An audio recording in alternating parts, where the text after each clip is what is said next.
Hi, this is Jeremy Bradshaw from MarineMax in Venice. This is one of our new arrivals. This is the ever popular Sea Ray 190 SPX. So what we'll do, we'll go through the boat, show you some of the cool features on it. This one has our medium blue hull coloring right here, real nice bimini top. Does have full cockpit and tonneau cover.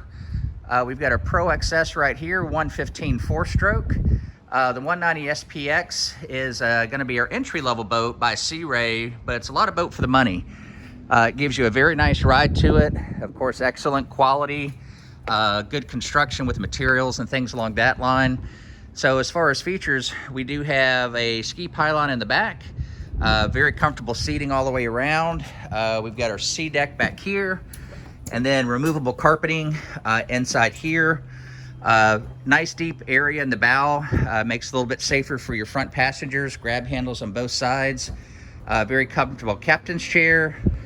Here on the dash, full instrumentation, fusion stereo, tilt stereo, quite a bit of storage on the boat as well. And one thing I do like about the outboards is the additional storage you have back here. So these are real popular boats from Sea Ray. This one also comes with its own trailer. But these are just some of the options on this particular one. Boat's located here at MarineMax in Venice. If you'd like some additional information, feel free to give us a call. The number here is 941-485-3388. Thanks for taking the time. Hope to talk to you soon. Bye-bye.